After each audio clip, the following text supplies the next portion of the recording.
Los límites ambientales del crecimiento europeo.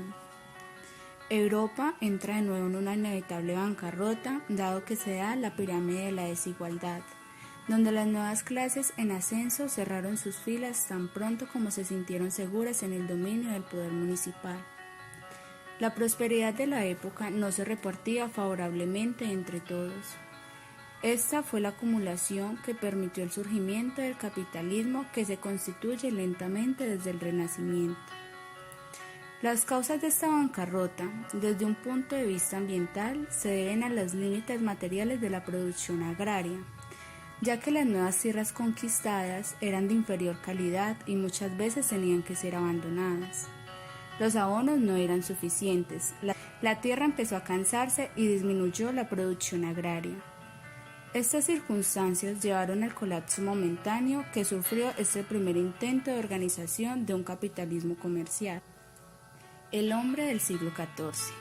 La crisis agraria hizo que el hombre se encontrara de nuevo ante la eterna alternativa del hambre de la mayoría de la sociedad o el desarrollo tecnológico que lo vislumbraba aún más.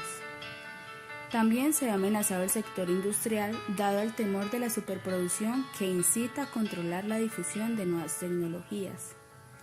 El impulso científico que se había desatado con el surgimiento de la burguesía tuvo que ser refrenado desde afuera por la aplicación sistemática de la intolerancia dogmática.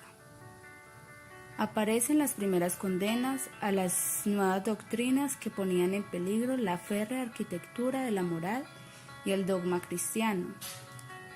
Para que surgiera el capitalismo era necesario dar una batalla más frontal y decidida contra las ataduras ideológicas.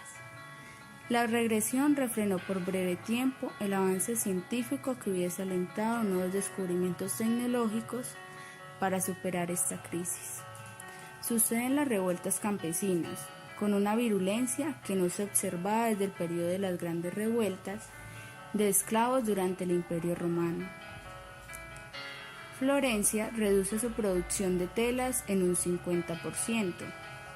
La ciudad que había sido en el siglo XII el símbolo de libertades, lo es ahora la ciudad de la muerte. El primer síntoma de la crisis no fue la peste, sino la guerra entre Francia e Inglaterra que interesó a toda Europa. El siglo XV cae sobre una población desprotegida. Todas estas circunstancias del siglo pasado desencadenaron una de las crisis más violentas desde la caída del Imperio Romano. Esta crisis se ve reflejada en el alza de los alimentos básicos hasta el punto de hacerse inasequibles para las clases bajas urbanas. En 1313 se declara por 4 años consecutivos la carestía general de alimentos. La productividad del campo se derrumba y la relación simiente-cosecha disminuye a la mitad en un lapso de un siglo. Pueblos enteros son abandonados y sobre ellos el bosque de abedules empieza a recuperar terreno. Ante el desmoronamiento de la producción agraria, es imposible seguir manteniendo la subordinación feudal. Se hace un esfuerzo por construir los predios con mano de obra salarial, pero las ganancias son cada vez más escasas y es imposible pagar los salarios. Para solucionar este problema, se reduce unilateralmente los salarios. Estas medidas agravadas por el aumento de los precios hace estallar la gran crisis social. En 1348, sobre un campo abandonado por el hambre y la crisis, cae la gran peste negra, pero en 1500, después de haber atravesado todos estos acontecimientos, se empieza a recuperar el terreno y la población. Como conclusiones finales, tenemos que la historia de la cultura, desde una perspectiva ambiental, se resume en 3 tópicos que interesan a un historiador. Como primer tópico, se tiene que la cultura se forma en la actividad transformadora del medio, que se puede ver con más facilidad en culturas relativamente simples. El segundo aspecto se relaciona con la manera de cómo los sistemas culturales transforman su medio.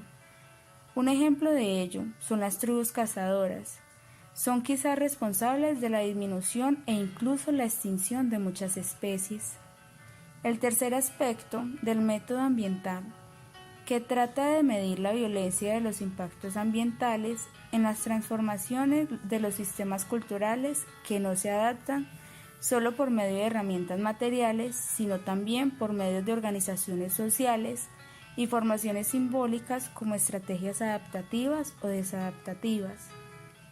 Es decir, la crisis moderna está exigiendo una nueva manera de comprender y de construir los sistemas culturales del hombre.